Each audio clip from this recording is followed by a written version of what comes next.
present today.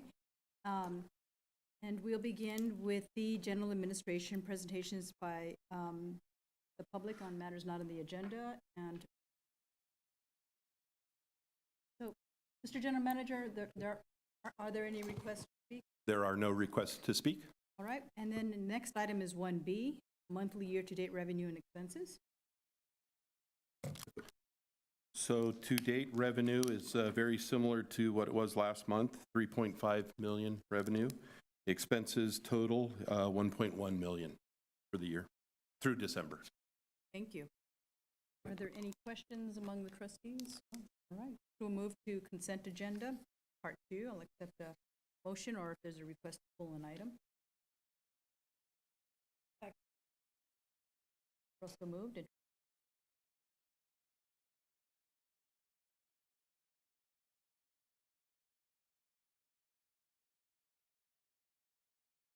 Yeah.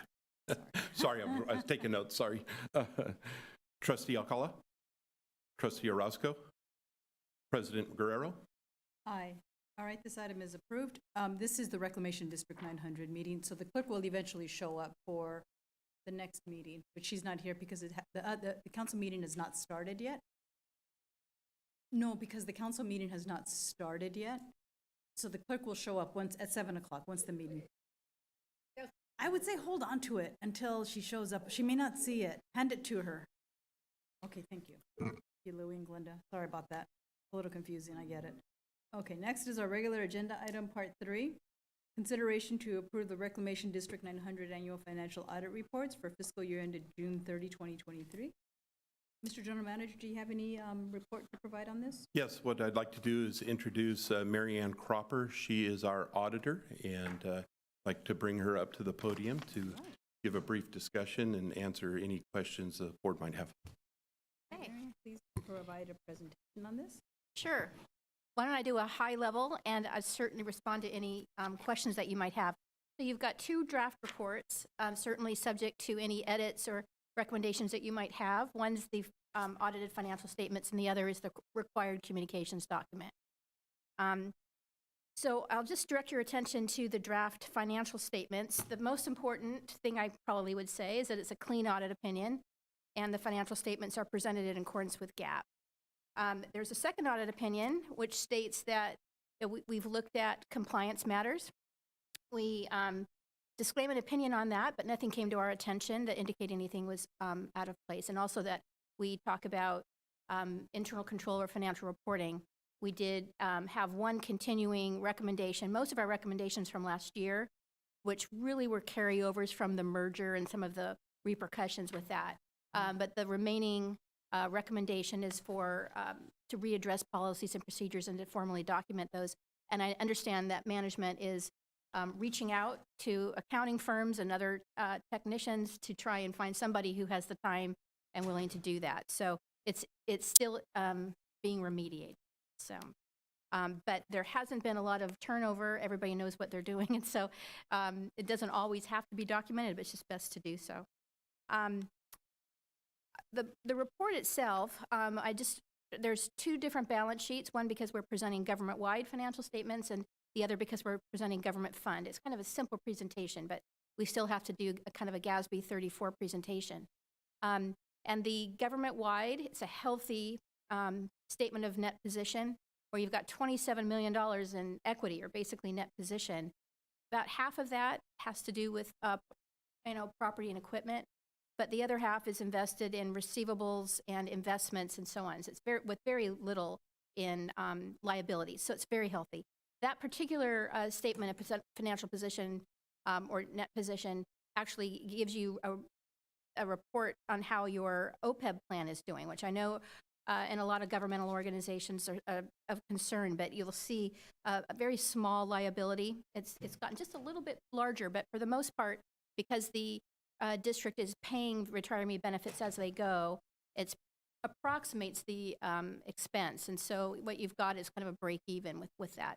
They don't have to do it that way. They could seek reimbursement from the SERP trust, but they've chosen not to do that. So it's really adding to the trust as they go. I would also point out, a couple pages later on page 6, that's the governmental fund balance sheet. And it's similar. It doesn't have the fixed assets and the OPEB plan and accrued vacation, some of those other elements, but you'll see a very healthy fund balance there of $12 million with very little in liabilities, and most of it are invested assets. So once again, nothing but good stuff there. I might also draw your attention to, the fact is that the district proposes and has a budget approved every year, but it's on a fund basis. And that analysis is on page 28 and 29 of the draft. And so you'll see a comparison of actual and budget revenues and expenses. It's actually, it was a favorable to the budget by 40,000, but there were quite a few variances in there. And so you'll see the investment income was about $500,000, a lot more than what was budgeted, but it also helped to kind of offset the cost. You hadn't budgeted any capital outlay, but it needed a new roof and some plumbing issues and some large moving equipment that were a couple $100,000 each, $800,000 overage from budget there. But on balance, you were still ahead of budget by 40,000. So it's all good news, but I wanted to point that out. And so those would be probably the salient issues. I'm happy to, though, answer any questions on the financials. Otherwise, I'll probably just mention the required communications document. All CPA firms have to mention, the quality of the policies, whether we had any disagreements and so on, which we didn't. It was all very, really textbook, actually. And we are required to disclose the audit adjustments. There weren't not that many. There were only 8. Most of those were capitalizing equipment and proposing depreciation and so on, which they really wait for us to do, so that we can take a look at that and agree. And I think that would probably be it. There weren't really any past adjustments, which, we're required to disclose that because that can be a sensitive issue if there's pressure applied to us not to adjust the financials, but we have no such pressure. So we booked everything and with their agreement. So Good. That's it. Thank you so much. Are there any questions among the trustees? Oh, great job. The only other thing I would probably say is to thank them because they are so helpful and they've done a great job. They've got a great team in place, and I think it's, especially after a couple years after the merger, I think it's really smooth sailing the audit was. So all good news. It can still be a scramble. Yeah. Well, only when the county doesn't give them the reports Yes. on time. I might mention that. I agree. Right. And we need to approve. And so I would ask a motion to accept the audit report. All right. And Mr. General Manager, Trustee Wu, please. Trustee Alcala, Trustee Orozco, President Guerrero. Yes. Is approved. Next, our General Manager update. All right, well, a few items. Like I'd mentioned, we were working with our auditor and accountant to get this wrapped up. Couple of things. The city also needs this audit for the city's audit, so it was a real push. And like Marianne had mentioned, the county was a little behind getting us financials like we'd reported late last year, so it was a big push to get this done quickly. So I thank our accountant and Marianne for making this happen so quick. Also wanted to let the board know I have interviewed 5 candidates for the assistant general manager. We actually got a good group to talk to and interview. So there's one particular person I am checking on references, and if everything goes well, hope to have an offer by sometime next week. So I will let everybody know as that moves forward. Operation and maintenance, again, we've had several storms come through over the last couple of months. Fortunately, everything has run as predicted, and no challenges from any of these storms, and OES has, I don't think, had any significant issues either over the last couple of months. Our Blacker Canal project is still in Fish and Wildlife's hands. I actually just got a response today. We should have a draft comments report from them by the end of this month. So again, that's a grant that we've received from FEMA. It expires next year. We need to go to construction this year if we can take advantage of that grant. Met with the Army Corps, the Central Valley Flood Protection Board, and DWR here a week or so ago regarding the damages done in the January of 23. Our slip outs on the Deepwater Ship channel have been approved for repair, and they're actually trying to push forward and have them repaired by November of this year. So originally the thought was in 2025 or 2026. But they're making an expedited effort to get things done this year.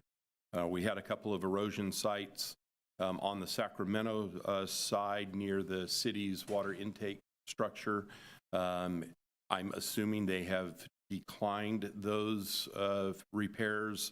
It may fall under a different program. We'll get the information from the state the end of this month. So they're sending out formal letters as to why it was declined. Okay. So there's a big rock program that runs up and down the river, and it may just fall under that program and not under PL 8499. Will they provide clarification on that? Yes, I've asked for that. Okay, thank you. Working with FEMA and Cal OES with the disaster of 23 still. Unfortunately, it's just a drawn-out process.